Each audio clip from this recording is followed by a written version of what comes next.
ليلة الجمعة الشارع في النطاق صوتو كان مبحوح وكيراد ونطق بسميتي، مع العلم انني عمري قلت ليه حتى على سميتي.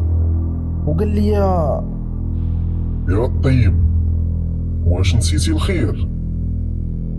واش نسيتي نهار كنتي في الجبل ووقفتي قدام شيخك وطلبتي ليه يخلي داك الجني مسكين يمشي بلا ما يحرقو؟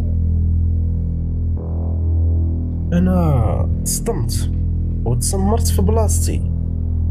المطرح طاح من يديا ويدي بقات كترعد.